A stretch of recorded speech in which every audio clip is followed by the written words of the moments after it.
Hi there guys, in this video I will show you how to set avatar in Discord Mobile. Firstly, you need to get up into your profile section on your account. Then you need simply to tap on your profile icon to take a look on your setup, in which it is on my account settings.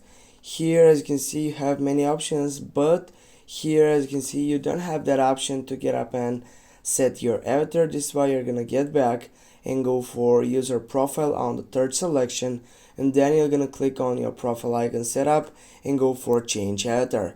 Now here you can choose up from a different destination or setup. I will go, for example, from my gallery, and I will choose up, I don't know, I will go with this photo. I will go on the tick on my right side and then go save button on your right side down. Now guys, as you can see, we have set it avatar in Discord Mobile.